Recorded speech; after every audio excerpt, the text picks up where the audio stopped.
नमस्कार दोस्तों, स्वागत आप सभी का। E20 पेट्रोल काफ़ी ज़्यादा खबरों में है। आपने इस रिलेटेड अखबारों में काफ़ी आर्टिकल्स पढ़े होंगे। तो हम बात करेंगे E20 पेट्रोल है क्या, 20% इथेनॉल ब्लेंडिंग इसमें हो रही है तो कैसे हो रही है, इसके फ़ायदे क्या हैं, नुकसान क्या हैं, कंप्लीटली हम इसको एक्सप्लेन करने वाले हैं और साथ में हम इसके MCQs भी देखेंगे। नॉर्मल MCQs जो आपके एग्जामिनेशन में आ सकते हैं, assertion and reason, statement wise, सब चीज़ों को विस्तार से कवर करने वाले हैं। वीडियो को अंत तक जरूर देखिएगा। चैनल पे हैं तो सब्सक्राइब करना बिल्कुल मत भूलिएगा। वीडियो को लाइक जरूर करिएगा और जैसे आप लाइक करेंगे तो वहाँ पर एक हाइप का ऑप्शन आएगा। प्लीज़ दोस्तों, हाइप वीडियो को जरूर करिएगा। आपका कुछ नहीं जाएगा, मेरा थोड़ा बहुत भला हो जाएगा, तो इसलिए हाइप भी करिएगा, लाइक भी करिएगा, शेयर भी करिएगा, चैनल को सब्सक्राइब भी करिएगा। और चलते हैं अपने टॉपिक की शुरुआत करते हैं। सबसे पहले बात करेंगे E20 पेट्रोल। इसका असल में मतलब क्या हुआ। देखिए, E20 पेट्रोल का मतलब है यहाँ पे एनहाइड्रस इथेनॉल 20% ली जाएगी एनहाइड्रस इथेनॉल और इसे ब्लेंड किया जाएगा, मिलाया जाएगा 80% मोटर गैसोलीन या पेट्रोल के साथ। तो 20% होगी यहाँ पे इथेनॉल। अब यहाँ इथेनॉल भी कौन सी है, एनहाइड्रस इथेनॉल, वो इथेनॉल जहाँ पे वाटर ना हो। असल में क्या होती है एनहाइड्रस इथेनॉल, हम आगे देखेंगे, एक एक करके हम चलते हैं, नहीं तो बहुत ज़्यादा घोच पोच हो जाएगी। तो सबसे पहले E20 पेट्रोल का नॉर्मल क्या मतलब है, आसान भाषा में 20% यहाँ पे होगी एनहाइड्रस इथेनॉल, 80% यहाँ पे होगा पेट्रोल बाय वॉल्यूम। अब ये जो परसेंटेज है ये ध्यान रखनी है आपने, सवाल सीधा इस परसेंटेज से ही पूछा जा सकता है। 20% है इथेनॉल, 80% है पेट्रोल। अब हमारे देश में इथेनॉल ब्लेंडेड पेट्रोल प्रोग्राम कि यहाँ पे पेट्रोल में हम इथेनॉल को ब्लेंड करेंगे, मिलाएंगे, इसकी शुरुआत 2003 में हुई थी। ध्यान रखना है, ईयर बहुत इंपॉर्टेंट है। बहुत से लोगों को लगता है कि ये अभी अभी नई नई बातें हैं। बातें नई नहीं हैं, पहले से इस पे काम हो रहा है, लेकिन अभी इसको ज़्यादा तवज्जो दी जा रही है, इसलिए ये ज़्यादा खबरों में है। तो ये चीज़ ध्यान रखनी है कि ये जो प्रोग्राम है इसको लॉन्च 2003 में किया गया था। इस बात को ध्यान रखना, सवाल इससे बनेगा क्योंकि यही सबसे ज़्यादा कन्फ्यूजिंग है। अब इसकी शुरुआत होती है 2003 में, लेकिन बाद में इसको नेशनल पॉलिसी ऑन बायोफ्यूल्स इसके तहत एडवांस किया गया, जिसमें 2030 तक जो हमारा टारगेट है वो 20% ब्लेंडिंग होगा। लेकिन क्यों, सिर्फ पेट्रोल में क्या दिक्कत है, क्यों हमें इथेनॉल पेट्रोल में मिलाना पड़ रहा है। तो देखिए, जो पॉलिसी का लॉजिक है वो बड़ा सिंपल है। क्रूड इंपोर्ट्स को हम कम करें। पेट्रोल में 20% अगर हम इथेनॉल ऐड करेंगे तो थोड़ा बहुत असर तो पेट्रोल में पड़ेगा। इंपोर्ट जो है हमारा वो कम होगा। इंपोर्ट एक्सपोर्ट समझते हो ना, इंपोर्ट जो बाकी कंट्रीज से हम लाते हैं, इंपोर्ट मतलब इन अंदर लाना, और एक्सपोर्ट मतलब जो बाहर फेंकना, जैसे एक्सपोर्ट, एक्स बाहर फेंका जा रहा है। तो जो हम बाहर भेज रहे हैं, बेच रहे हैं, वो एक्सपोर्ट है, जो ला रहे हैं वो इंपोर्ट है। तो इंपोर्ट अब सब जानते हैं कि हम गल्फ से और बाकी कंट्रीज से, रशिया से काफ़ी कच्चा तेल लेते हैं, तो उसको हम रिड्यूस करना चाहते हैं, कम करना चाहते हैं। दूसरा आता है अपनी एनर्जी सिक्योरिटी को इम्प्रूव करना।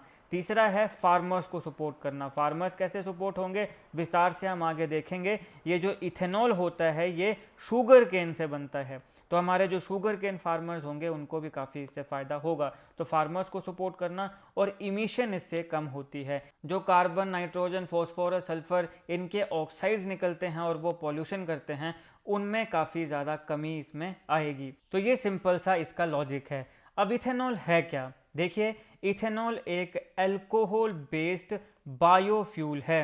बायोफ्यूल मतलब वो लिविंग ऑर्गेनिज्म से जो फ्यूल है। जहां भी बायो का मतलब आ गया, बायोस शब्द से लिया गया है, जिसका मतलब होता है लिविंग। तो अभी यहाँ पे जो बायोफ्यूल, अल्कोहल बेस्ड बायोफ्यूल है इथेनॉल, तो जब बायो है तो ये किससे लिया जाएगा, शुगर केन जूस, मोलासेस, या फिर डैमेज्ड और सरप्लस जो ग्रेन्स हैं, मेज है, या बाकी जो बायोमास फीड स्टॉक हैं। तो सारी चीज़ें लिविंग ही है ना, बायो से लिया जा रहा है, तो ये बायोफ्यूल है, इन सब चीज़ों से ये लिया जाता है। अब इसको एक ब्लेंडिंग कंपोनेंट की तरह यूज़ किया जा सकता है। क्यों, क्योंकि इसकी ऑक्टेन वैल्यू काफ़ी हाई होती है। ऑक्टेन वैल्यू क्या होती है, केमिस्ट्री का टॉपिक है, विस्तार में इसमें जाने की जरूरत नहीं है कि ऑक्टेन वैल्यू क्या है क्या नहीं है। हालांकि मैं बता देता हूं कि ऑक्टेन वैल्यू क्या होती है, ध्यान रह जाए तो भी ठीक है, नहीं रह जाए तो भी कोई दिक्कत नहीं है, क्योंकि ये केमिस्ट्री वाले टॉपिक हैं। अब ऑक्टेन वैल्यू जो होती है ये बेसिकली एक स्टैंडर्ड मेजर होता है किसी भी फ्यूल की एबिलिटी टू रेजिस्ट नॉकिंग और पिंगिंग ड्यूरिंग कंबशन। तो इंजन की कंबशन में नॉकिंग और पिंजिंग होती है, तो उसकी कितनी एबिलिटी है उसको रेजिस्ट करने की, उसे हम कहते हैं ऑक्टेन वैल्यू। अब सवाल है कि भैया ये नॉकिंग क्या है, तो नॉकिंग तब होती है जब हीट और प्रेशर बनता है, कंप्रेशन होती है, और जो फ्यूल है वो इग्नाइट हो जाती है, जिसके वजह से स्पार्क प्लग फायर्स कई बार हो जाते हैं ना। जो फायर हो जाते हैं वो नॉकिंग की वजह से होते हैं, जहाँ पे हीट और प्रेशर जो है वो कंप्रेशन की वजह से बनता है और जिसकी वजह से फ्यूल इग्नाइट हो जाती है, उसे हम नॉकिंग कहते हैं। तो कितनी ज़्यादा एबिलिटी है किसी भी फ्यूल की नॉकिंग को रेजिस्ट करने के, रेजिस्ट मतलब रोकना, तो इसकी जो ऑक्टेन वैल्यू है वो काफ़ी हाई है। यानी यहाँ पे क्या होगा, जो नॉकिंग है यानी जब प्रेशर और हीट कंप्रेशन के वजह से फ्यूल को इग्नाइट कर रही है, उसके चांसेस काफ़ी ज़्यादा कम हैं, तो हाई ऑक्टेन वैल्यू है। और इसके अलावा प्योर पेट्रोल के कंपैरिजन में ये क्लीनर बर्न करता है। पहले भी कहा हमने कि जो ऑक्साइड्स हैं या बाकी जो हमारे ग्रीन हाउस गैसेज हैं या जितने भी पॉल्यूटेंट्स हैं वो ये कम रिलीज़ करेगा, इसलिए इथेनॉल का यूज़ किया गया और ये इथेनॉल होता है। बैकग्राउंड और टाइमलाइन की बात करते हैं तो भारत की जो इथेनॉल ब्लेंडिंग की स्टोरी है, इसकी शुरुआत मैंने बताया इथेनॉल ब्लेंडिंग पेट्रोल प्रोग्राम 2003 में हुई थी। लेकिन जो बिग पॉलिसी है वो कब आई, नेशनल पॉलिसी ऑन बायोफ्यूल्स, इसके माध्यम से भी यहाँ पे इसको एडवांस किया गया है। नीति आयोग का रोड मैप था 2020-25 का, वहाँ पे 20% जो टारगेट है इथेनॉल ब्लेंडिंग का, इसकी रेफरेंस दी गई थी। अब यहाँ पे 2025 तक गवर्नमेंट ने कहा है कि ब्लेंडिंग ऑलरेडी 19.05% पहुँच गई है। यानी इस समय आपको जो पेट्रोल मिल रहा है वहाँ पे 19% तक की ब्लेंडिंग ऑलरेडी है और जुलाई 2025 तक 19.93% हो जाएगी। यानी आने वाले समय में 20% जो ब्लेंडिंग है उसको हम अचीव कर लेंगे। अब यहाँ पे टाइमलाइन देखो, सबसे पहले 2003 आता है, इथेनॉल ब्लेंडेड पेट्रोल प्रोग्राम यहाँ पे लॉन्च हुआ। 2018 में जाके नेशनल पॉलिसी ऑन बायोफ्यूल आई थी और यहाँ पे लार्जर ब्लेंडिंग विजन जो है उसको फॉर्मलाइज किया गया था। ये जो ईयर है इसको ध्यान में रखना है, इन दोनों के ईयर्स को ध्यान में रखिएगा, ये दोनों ईयर से सवाल बन सकता है क्योंकि ये कन्फ्यूजिंग भी हैं और इससे सवाल बनने के हाई चांसेस हैं। और आपको पता है कि असर्शन रीजन में हम क्वेश्चन आगे देखेंगे या स्टेटमेंट वाइज के क्वेश्चन हम आगे देखेंगे, उसमें इस प्रकार के काफ़ी क्वेश्चन आते हैं आजकल एग्जामिनेशन में। आपने अगर पिछले कुछ 2-3 सालों से यूपीएससी या बाकी एग्जाम्स देखे होंगे, इवन जो स्टेट पीसीएस हैं उनमें भी काफ़ी इस प्रकार के क्वेश्चन आ रहे हैं, तो इसलिए ईयर आपने ध्यान में रखना है। सबसे पहले इथेनॉल ब्लेंडेड प्रोग्राम ये लॉन्च हुआ था 2003 में और नेशनल पॉलिसी ऑन बायोफ्यूल ये आई 2018 में। 2022 में इस पॉलिसी को अमेंड किया गया और यहाँ पे जो 20% के टारगेट हैं उन्हें और एडवांस किया गया। 2023 में E20 सेल्स की शुरुआत होती है पब्लिक सेक्टर रिटेल आउटलेट्स में। सबसे पहले E20 जो पेट्रोल है हमारा विद 20% ब्लेंडेड इथेनॉल, इसकी शुरुआत 2023 में हुई थी और नेशन वाइड 20% ब्लेंडिंग का जो टारगेट है वो 2025-26 है। इस साल हम चाहते हैं कि नेशन वाइड पूरे भारत में 20% ब्लेंडिंग का पेट्रोल मिले। हालांकि इसका ऐसा नहीं कि पॉजिटिव्स या नेगेटिव भी हैं, वो हम आगे देखेंगे। तो कॉन्स्टिट्यूशनल पॉलिसी एंगल की यहाँ पे हम बात करते हैं तो हमारे भारत का जो संविधान है, कॉन्स्टिट्यूशन है, उसमें डायरेक्टली ऐसा कोई आर्टिकल नहीं है, कहीं ऐसा कुछ मेंशन नहीं है कि आपने इथेनॉल ब्लेंडिंग करनी है। लेकिन कुछ कॉन्स्टिट्यूशन के गोल्स हैं जिनके साथ ये डायरेक्टली कनेक्ट करता है, जैसे आर्टिकल 38, 39, 47, 48A और 51AG।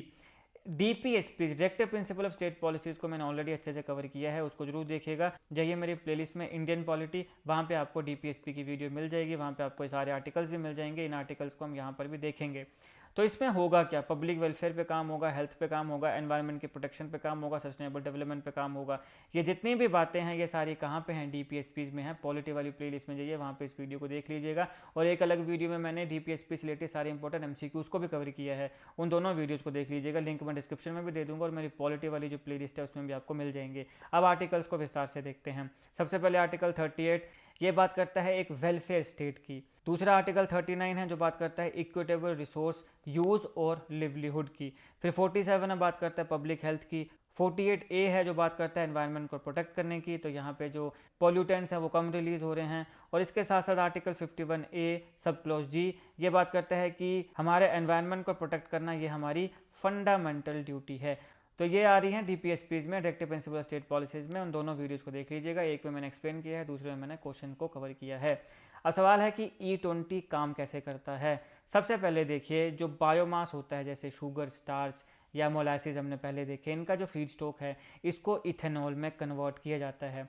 उसको फिर बाद में डिहाइड्रेट किया जाता है। डिहाइड्रेट का मतलब होता है डी मतलब नेगेटिव, मतलब जैसे सब्ट्रैक्ट कर देना, माइनस कर देना। हाइड्रेटेड का यहाँ पे क्या मतलब हुआ, वाटर।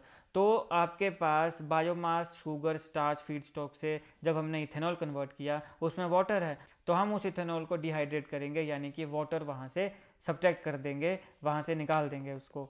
तो फिर जब वहाँ से वाटर निकाल दिया जाएगा तो ये एनहाइड्रस यानी विदाउट वाटर, एनहाइड्रस मतलब एन मतलब विदाउट, हाइड्रस मतलब वाटर, तो बिना पानी के वो इथेनॉल आपको मिल गया। अब यहाँ पे पेट्रोल के साथ इसे ब्लेंड किया जाएगा। कुछ डेजिग्नेटेड टर्मिनल्स हैं, रिटेल सप्लाई चेन्स हैं, वहाँ पे कुछ बड़े जो डेजिग्नेटेड जगहें हैं, टर्मिनल्स हैं, वहाँ पे पेट्रोल के साथ इस इथेनॉल को ब्लेंड कर दिया जाएगा। उसके बाद OMCs के माध्यम से रिटेल आउटलेट्स में ये फ्यूल भेज दिया जाएगा, अलग अलग जो हमारे पेट्रोल पंप हैं। इंडिया का जो प्रोग्राम है वो मल्टी फीड स्टॉक डिस्टिलरीज का भी यूज़ करता है, long term of take agreements और जो लॉजिस्टिक्स अपग्रेड्स हैं उनको भी यूज़ करता है, ताकि जो सप्लाई है उसे एक्सपेंड किया जा सके। फ्लो चार्ट देखना है हमने तो फीड स्टॉक जैसे कि शुगर केन, मोलासिस, मेज़, सरप्लस राइस या बायोमास, फिर आता है प्रोसेसिंग, फर्मेंटेशन, डिस्टिलेशन, डिहाइड्रेशन, उसके बाद ब्लेंडिंग, E10, पहले E10 था यानी 10% वहाँ पे इथेनॉल था, अब यहाँ पे E20 हो गया है, 20% इथेनॉल है। आने वाले समय में ये जो परसेंटेज इथेनॉल की और ज़्यादा बढ़ने वाली है। फ्यूल स्टेज क्या होगी, एनहाइड्रस इथेनॉल यहाँ पे है, एन यानी यहाँ पे विदाउट वाटर यहाँ पे इथेनॉल आपको मिलेगा। उसके बाद डिस्ट्रीब्यूशन होगी OMCs में, रिटेल आउटलेट्स में और फिर व्हीकल्स में। बेनिफिट क्या है E20 के, देखिए जो स्ट्रॉन्ग आर्ग्यूमेंट है E20 के पक्ष में वो मैक्रो इकोनॉमिक और डेवलपमेंटल है। गवर्नमेंट का ये मानना है कि ये जो इथेनॉल प्रोग्राम है ये क्रूड ऑयल के इंपोर्ट को कम करेगा, एनर्जी सिक्योरिटी इंप्रूव करेगा, फार्मर्स को सपोर्ट करेगा और हमारे जो फॉरेन एक्सचेंज सेविंग्स हैं उसे भी ये डिलीवर करेगा, वो भी बढ़ेंगे। जो हमारे फॉरेक्स रिजर्व्स हैं, फॉरेक्स रिजर्व्स हैं, हम जब पेट्रोल खरीदते हैं तो वहाँ पे हमारा पैसा लगता है, जब हमारे इंपोर्ट्स कम हो जाएंगे तो ऑब्वियसली जो फॉरेक्स का पैसा है, जो फॉरेन एक्सचेंज सेविंग्स हैं वो बढ़ जाएंगी। इसके साथ साथ जो फॉसिल फ्यूल हम इंपोर्ट कर रहे हैं उसके ऊपर हमारी डिपेंडेंस को भी कम करेगा। और ये जो प्रोग्राम है ये कार्बन डाइऑक्साइड की इमिशन को भी कम करेगा, कट करेगा, ये भी इसका एक बेनिफिट है। इथेनॉल ब्लेंडिंग जो है ये रूरल डिमांड जो है फीड स्टॉक की उसको भी क्रिएट कर रहा है और इससे हमारे जो किसान हैं वो अन्नदाताओं से ऊर्जादाता भी बन रहे हैं। अभी तक वो अन्नदाता थे, मतलब खाना अपने खेतों में उगा रहे हैं, फिर वो बेच रहे हैं, अन्न प्रोवाइड कर रहे हैं, अन्नदाता हैं। अब उनका जो फीड स्टॉक बच जा रहा है उससे इथेनॉल भी लिया जाएगा। अब जो इथेनॉल है वो पेट्रोल के साथ ब्लेंड होकर ऊर्जा की तरह काम कर रहा है गाड़ियों के लिए, व्हीकल्स के लिए। तो हमारे जो किसान हैं ये अन्नदाताओं से ऊर्जादाता भी बन गए, ये यहाँ पे एक आइडिया है। एडवांटेजेस यहाँ पे देखते हैं, एनर्जी सिक्योरिटी, हमारे जो क्रूड इंपोर्ट की डिपेंडेंस है वो कम होगी। फार्मर इनकम, फार्मर्स के लिए ये बहुत बड़ी मार्केट दे रहा है शुगर केन, मेज, ग्रेन में। Lower emissions, cleaner transport, fuel transition को ये सपोर्ट करेगा। इंडस्ट्रियल ग्रोथ, हमारे यहाँ पे डिस्टिलरीज हैं, स्टोरेज है, लॉजिस्टिक है, बायोफ्यूल वैल्यू चेन्स है, ये एक्सपैंड होंगी। रूरल एम्प्लॉयमेंट, ये अक्रॉस एग्रीकल्चर और प्रोसेसिंग इसमें डिमांड को बढ़ाएगा, ऐड करेगा। चैलेंजेस क्या हैं, अब ऐसा नहीं है कि इसके पॉजिटिव या नेगेटिव भी हैं, चलो नेगेटिव देखते हैं। अनइवनली डिस्ट्रीब्यूटेड बेनिफिट्स हैं इसके और काफ़ी टेक्निकल कंसर्न्स हैं कुछ व्हीकल्स के लिए। अब जैसे ना मेरे कुछ दोस्तों ने, मैंने तो खैर नहीं रखी है, मेरी भी पुरानी थी पहले, वो मैंने बेच दी थी, अब मैंने मतलब 2 साल हुए अभी स्कूटी लिए हुए। तो मेरे कुछ दोस्तों के पास ना पुरानी, जिनके पास जैसे 2018-19 उस समय की जो स्कूटियाँ हैं वो चलते चलते भाई कई बार रुक की जा रही हैं। प्रॉब्लम अंदर कोई नहीं है, ऐसा नहीं है कि इंजन खराब, कुछ खराब नहीं। तो मैं और वो हम दोनों गए एक मैकेनिक के पास, उसने कहा भाई अंदर कोई समस्या नहीं है। तो फिर बोले कि रुक क्यों जा रही है, तो उसने हमें समझाया कि ये जो E20 जो पेट्रोल या अभी आ रहा है इसकी वजह से क्या हो रहा है, जो पुरानी स्कूटी हैं उनको काफ़ी प्रॉब्लम आ रही है। तो कुछ व्हीकल्स के लिए ये बहुत बड़े टेक्निकल कंसर्न्स हैं, चलते चलते रुक जा रही है। बताओ, अब मान लो तुम हाईवे में चल रहे हो, चलते चलते रुक गई, पीछे से कोई ठोक जाए, क्योंकि सारे अपने अपने स्पीड में होते हैं, एक सर्टेन स्पीड आपको मेंटेन करनी पड़ती है, तो वहाँ तो दिक्कत हो जाएगी। तो काफ़ी रियल टेक्निकल कंसर्न्स यहाँ पे हैं, ऐसा नहीं है कि सारे पॉजिटिव ही हैं। लेकिन जो नई स्कूटियाँ हैं जो 2021-22 के बाद की हैं उनमें ये प्रॉब्लम नहीं, जैसे मेरी अभी जो स्कूटी है इसमें कोई प्रॉब्लम नहीं है, लेकिन मेरे कुछ 1-2 दोस्तों की है उनमें ये प्रॉब्लम आ रही है। अब देखिए काफ़ी कंसर्न ये भी हैं कि हमारी शुगर केन कल्टीवेशन है उसमें ग्राउंड वाटर का बहुत ज़्यादा यूज़ होता है, ये बहुत पानी वाली खेतियाँ हैं। तो हमारे तो ऑलरेडी कितनी ऐसी स्टेट्स हैं जहाँ पे वाटर टेबल कम हो रहा है, तो ये एक बहुत बड़ा कंसर्न है। रीजनल फीड स्टॉक का इम्बैलेंस है और फिर जो इंजन की वारंटीज़ और परफॉर्मेंस है उससे रिलेटेड कंज्यूमर बहुत ही ज़्यादा कन्फ्यूज्ड है। तो ये सारे नेगेटिव इसके चैलेंजेस हैं या क्रिटिसिज्म है। अब यहाँ पे चैलेंजेस की पूरी लिस्ट देखते हैं। ओल्डर मॉडल जो हैं उनके व्हीकल कंपैटिबिलिटी, जो मैंने एग्जांपल आपको अभी दिया। अब यहाँ पे कई ये भी कह रहे हैं कि जो नॉन डिज़ाइंड इंजन्स हैं, यानी ऐसे इंजन जो E20 पेट्रोल के लिए बने ही नहीं हैं, जो 2021-22 से पहले के जो इंजन्स हैं, यहाँ पे काफ़ी माइलेज लॉस हमें देखने को मिल रहा है। इसके साथ साथ जो फीड स्टॉक प्रेशर है उसके वजह से फूड इन्फ्लेशन और ड्रॉट भी आ सकता है। Water intensity sugar cane based जो इथेनॉल है इसमें पानी बहुत ज़्यादा लगेगा, तो फिर ऑब्वियसली ये बहुत बड़ा कंसर्न है क्योंकि वाटर टेबल कई जगह पे कम हो रहा है। स्टोरेज और लॉजिस्टिक्स इसमें काफ़ी कॉस्ट आएगी। तो यहाँ पे कोऑर्डिनेटेड रेगुलेशंस की, टेस्टिंग की और कम्युनिकेशन की बहुत ज़्यादा ज़रूरत है। गवर्नमेंट मेजर्स और स्कीम्स की बात करते हैं तो फीड स्टॉक ऑप्शंस को एक्सपेंड कर दिया। एफसीआई राइस डाइवर्जन सरप्लस जो है उसको परमिट कर दिया कि अगर बहुत ज़्यादा है तो डाइवर्ट कर दो। मेज क्लस्टर को इनकरेज किया जा रहा है। एडमिनिस्ट्रेटिव प्राइस मैकेनिज्म को इंट्रोड्यूस किया जा रहा है। जीएसटी इथेनॉल के ऊपर जो है वो काफ़ी कम कर दिया गया है और डिस्टिलरी कैपेसिटी को भी यहाँ सपोर्ट किया जा रहा है। कैसे? इंटरेस्ट सबवेंशन और लॉजिस्टिक मेजर्स की मदद से। प्रधानमंत्री जीवन योजना इसे नोटिफाई किया गया है एडवांस बायोफ्यूल्स के लिए। किस चीज़ के लिए? लिग्नोसेलुलोजिक बायोमास या फिर बाकी रीन्यूएबल फीड स्टॉक्स के। ये सारे फीड स्टॉक हैं, जैसे कि शुगर केन बात बोला ना मैंने, तो वैसे ये भी फूड स्टॉक हैं। अब ये जो मेजर है ये बताता है कि E20 सिर्फ एक फ्यूल पॉलिसी नहीं है, ये इंटीग्रेटेड बायो इकोनॉमी स्ट्रेटेजी भी है। कुछ इंपॉर्टेंट स्कीम्स की बात करें तो नेशनल पॉलिसी इन बायोफ्यूल 2018 ये अमेंड हुई 2022 में। इथेनॉल ब्लेंडेड प्रोग्राम हमने पहले भी देखा। प्रधानमंत्री जीवन योजना, maize cluster and catchment area production support, long term of take agreement with ethanol plants. अब चलिए इससे रिलेटेड कुछ इंपॉर्टेंट क्वेश्चन को देख लेते हैं। E20 पेट्रोल रेफर्स टू, किस चीज़ को रेफर करता है ये? 20% ethanol 80% petrol. Option B is the right answer. One key objective of ethanol blending is, क्या है एक key objective? Reduce foreign exchange savings. Option B is the right answer. Ethanol blended petrol program was launched in India in, कौन सी year में launch हुआ था? तो 2003 में सबसे पहले ये लॉन्च हुआ था। National policy in biofuels was originally issued in, कौन सी ईयर में हुई थी? तो 2018 में हुई थी। Option B is the right answer. E20 is primarily associated with, किसके साथ एसोसिएटेड है ये? Energy security and emission reduction के साथ। 20% ethanol blending target was advance to ESY, किसके लिए? 2025-26 जो हमारा फाइनेंशियल ईयर है उसके लिए इसको टारगेट को एडवांस किया गया। Ethanol is best described as, क्या है ये? रीन्यूएबल बायोफ्यूल है। Option B is the right answer. Which of the following is a common feed stock for ethanol? तो sugar cane molasses. Option B is the right answer. E20 is best seen as, तो क्या है ये? एक fuel blend है। Option A is the right answer. A major benefit of ethanol blending is, क्या है सबसे ज़्यादा बेनिफिट? तो ये क्लीनर कंबस्शन देगा। Option B is the right answer. Anhydrous ethanol mean, anhydrous ethanol का मतलब क्या है? Ethanol with very low water content. E20 blending can support, किसको सपोर्ट करेगा ये? तो रूरल इनकम को सपोर्ट करेगा, फार्मर्स की इनकम को सपोर्ट करेगा। Which ministry is most directly associated with ethanol blending? तो कौन सी है? Ministry of petroleum and natural gas. Option B is the right answer. One concern with E20 in older vehicles is mileage compatibility issue. Option B is the right answer. Ethanol blending is linked to, किसके साथ linked है ये? Import substitution. What is a biofuel? Biofuel क्या है? Ethanol biofuel है। E20 में 20 donate किसको करती है? Percentage of ethanol in blend. Option B is the right answer. Ethanol generally किससे प्रोड्यूस होती है? तो बायोमास से प्रोड्यूस होती है। E20 बिलोंग टू, क्या मतलब है इसका? Renewable energy transition. Option A is the right answer. Most suitable committee report linkage for ethanol blending is, पहले बताया था मैंने आपको, नीति आयोग का road map. Ethanol blending is more directly tied to, किसके साथ जुड़ी है? राइट आंसर है bio economy. E20 is technically क्या है ये? फ्यूल स्टैंडर्ड है। Option A is the right answer. E20 can be called a transition fuel because it bridges fossil fuel and cleaner alternatives. Option B is the right answer. अब assertion reason देखते हैं। E20 petrol contain 20% ethanol by volume, ये बिल्कुल सही है। The 20 in E20 refers to the percentage of ethanol in the fuel blend, ये भी सही है। तो दोनों सही हैं। E20 is a fossil fuel. E20 क्या फॉसिल फ्यूल है? नहीं, ये फॉसिल फ्यूल नहीं है, ये ब्लेंडेड फ्यूल है। क्या है? ब्लेंडेड फ्यूल है।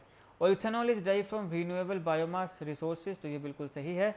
तो ये देखो E20 is a blended fuel, not a fossil fuel. E20 is completely free from all vehicle compatibility concern, ऐसा नहीं है, बहुत ज़्यादा कंपैटिबिलिटी कंसर्न है। Common statement know that fuel efficiency loss में अकर इन 4 wheelers design for E20 but calibrated for E20, तो government ऐसी statement दे रही है, तो ये बिल्कुल सही है। तो असर्शन फॉल्स है, रीजन जो है वो ट्रू है। कंपैटिबिलिटी और एफिशिएंसी डिफरेंसेस हैं और ये ऑफिशियली डिस्कस भी हुए हैं। E20 blending is only an environmental policy, तो ऐसा नहीं है, ये इन्वायरमेंटल पॉलिसी नहीं है। फॉरेक्स को भी बचाने का काम इसमें हो रहा है और फार्मर्स की जो इनकम है उसको बढ़ाने का काम भी हो रहा है। The programme also has economic and agriculture dimensions, तो बिल्कुल सही। तो असर्शन गलत हो गया लेकिन रीजन बिल्कुल सही है। Ethanol has a higher energy content than petrol, ऐसा नहीं है, इथेनॉल का पेट्रोल से ज़्यादा हाई एनर्जी कंटेंट नहीं है। Ethanol has lower calorific value then petrol, ये बिल्कुल सही है।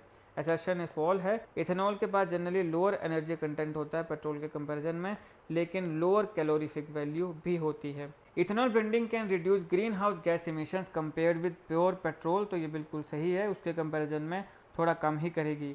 It partially substitutes fossil fuel with biofuel, तो ये भी बिल्कुल सही है। Water use is one of the concern linked with ethanol feedstock production, बिल्कुल सही है। शुगर केन जैसी जो हमारी खेती है इसमें काफ़ी ज़्यादा ग्राउंड वाटर का यूज होता है। Some ethanol food stocks specially sugar cane, देखो यहाँ पे आ गया, और वाटर इंटेंसिव, तो ये भी सही है, दोनों सही हैं। रीजन करेक्टली एक्सप्लेन करता है कंसर्न को। अब कुछ स्टेटमेंट वाइज क्वेश्चंस देखते हैं। E20 petrol content 20% anhydrous ethanol, बिल्कुल सही। 80% मोटर गैसोलीन, ये बिल्कुल ठीक है। E20 petrol content 20% diesel 80% petrol, ऐसा नहीं है, ये गलत है। तो only one statement is correct, statement 1 is correct, ये वाली करेक्ट है, ये वाली गलत है। India achieve 10% ethanol blending in petrol in June 2022, बिल्कुल सही। This was 5 months ahead of the target during ESY 2021-22, ये भी बिल्कुल सही है। तो दोनों स्टेटमेंट्स क्या हैं, करेक्ट हैं, both statements are correct. E20 is a blended fuel and not a pure fossil fuel product, बिल्कुल सही। Ethanol in E20 is drive from renewable sources, बिल्कुल सही।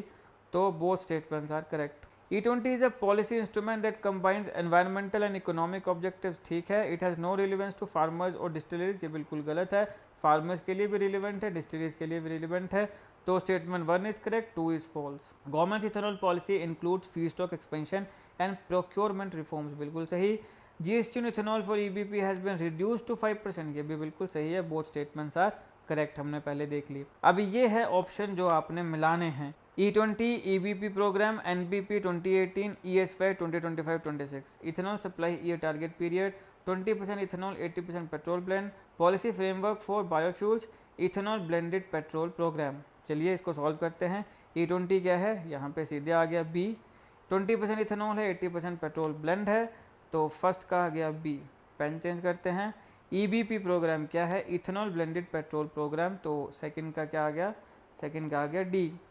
NBP 2018 ये क्या है, ये फ्रेमवर्क है, पॉलिसी फ्रेमवर्क फॉर बायोफ्यूल्स, तो ये आ गया, पेन चेंज कर लेते हैं, ये आ गया C, तो 3 का आ गया C।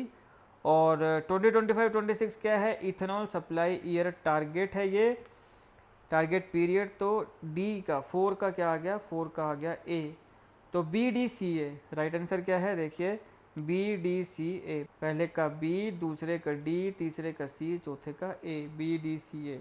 अब आप भी करो मेरे साथ साथ में, आप भी इन क्वेश्चन को सॉल्व करो। Sugar cane juice, molasses, maize, crop residues, feedstock option, feedstock option, feedstock option, no food biomass pathway. तो हमारे यहाँ पे जो आपका बच गया शुगर केन जूस, ये फीडस्टॉक ऑप्शन है, मोलासिस फीडस्टॉक है, मेज फीडस्टॉक है, क्रॉप रेजिड्यूज जो है वो नॉन फूड बायोमास पाथवे है। तो राइट आंसर हमारा क्या बन रहा है, ABCD। Anhydrous ethanol petrol fermentation distillery, fuel blend component processing stage production unit low water alcohol product. Anhydrous यानी विदाउट वाटर या लेस वाटर, तो एनहाइड्रस इथेनॉल का D, फर्स्ट का आ गया D। पेट्रोल क्या बनेगा, फ्यूल ब्लेंड कंपोनेंट, ये वो कंपोनेंट है जिसे ब्लेंड किया जाएगा, सेकेंड का आ गया A। फिर हमारे पास है फर्मेंटेशन, क्या है, प्रोसेसिंग स्टेज है, ठीक है, फर्मेंटेशन क्या है, प्रोसेसिंग स्टेज है। और फिर आ गया डिस्टिलरी, तो ये क्या है, प्रोडक्शन यूनिट है, यहीं पे तो प्रोडक्शन हो रही है, तो हमारा जो बन रहा है प्रोडक्शन यूनिट C है, सॉरी C, तो हमारा बन रहा है DABC। राइट आंसर क्या है, DABC। तो ये बन गया, देखो फर्स्ट का D, सेकंड का A, थर्ड का B, फोर्थ का C। Ethanol blending, fuel efficiency, vehicle tuning, engine hardware, technical mitigation factor, consumer outcome measure, engineering adjustment, policy implementation issue. तो इथेनॉल ब्लेंडिंग क्या है, ये है भैया पॉलिसी इंप्लीमेंटेशन इशू, फर्स्ट का आ गया D। फ्यूल एफिशिएंसी ये क्या है, कंज्यूमर आउटकम मेजर है, कंज्यूमर जो है उसका मेजर है, सेकंड का आ गया B। व्हीकल ट्यूनिंग ये क्या है, इंजीनियरिंग की एडजस्टमेंट है, व्हीकल को ट्यून करना है, इंजीनियरिंग एडजस्टमेंट, 3 का C। इंजन हार्डवेयर क्या है, technical mitigation factor, pen change कर लेता हूँ, टेक्निकल मिटिगेशन फैक्टर 4 कहा गया ए। राइट आंसर क्या है? DBCA हमारा क्या रहा है? DBCA राइट आंसर तो ये है। नेक्स्ट क्वेश्चन है E20 roll out E10 target achievement 2025-26 target beyond 20%। Current declare target zone not yet decided achieved in June 2022 retail fuel roll out stage. तो E20 रोल आउट क्या है? ये हमारा क्या है? ये हमारा retail fuel roll out stage है। ठीक है, फर्स्ट का डी। E10 टारगेट अचीवमेंट तो हमने इसको अचीव किया था जून 2022 में। सेकंड का है सी। 2025-26 टारगेट ये करंट डिक्लेयर टारगेट होराइजन है। 3 का ए। बियॉन्ड 20% 20% से आगे हम कब बढ़ेंगे अभी तक डिसाइड नहीं हुआ है। डी 4 का आ गया बी। तो DCAB ये इसका राइट आंसर है, DCAB। तो यह है दोस्तों इस लेक्चर का एनालिसिस। यहाँ पे हमने अच्छे से विस्तार से होलिस्टिकली सारे टॉपिक को कवर किया है। सारे इंपॉर्टेंट MCQs देखे, असर्शन रीजन देखे, स्टेटमेंट और मैच द कॉलम क्वेश्चंस को देखा है जो आपके एग्जामिनेशन के लिए बन सकते हैं। होलिस्टिकली टॉपिक को कवर कर लिया गया है। वीडियो अच्छे लगे तो प्लीज़ लाइक करिएगा और अपने दोस्तों के साथ शेयर भी करिएगा। जब आप लाइक करेंगे तो वहाँ पर एक हाइप का ऑप्शन आएगा। प्लीज़ दोस्तों वीडियो को हाइप करना बिल्कुल मत भूलिएगा, इससे थोड़ा बहुत फ़ायदा हो जाता है। जो यूट्यूब है वो हो सकता है कि आगे कुछ लोगों को रिकमेंड करे, तो प्लीज़ हाइप करना मत भूलिएगा, लाइक करना मत भूलिएगा, शेयर करना मत भूलिएगा। और politics, economy, GK, geography, science, grammar, ecology की तमाम वीडियोज़ को देखने के लिए हमारे चैनल को सब्सक्राइब बिल्कुल करिएगा। आपका बहुत बहुत धन्यवाद।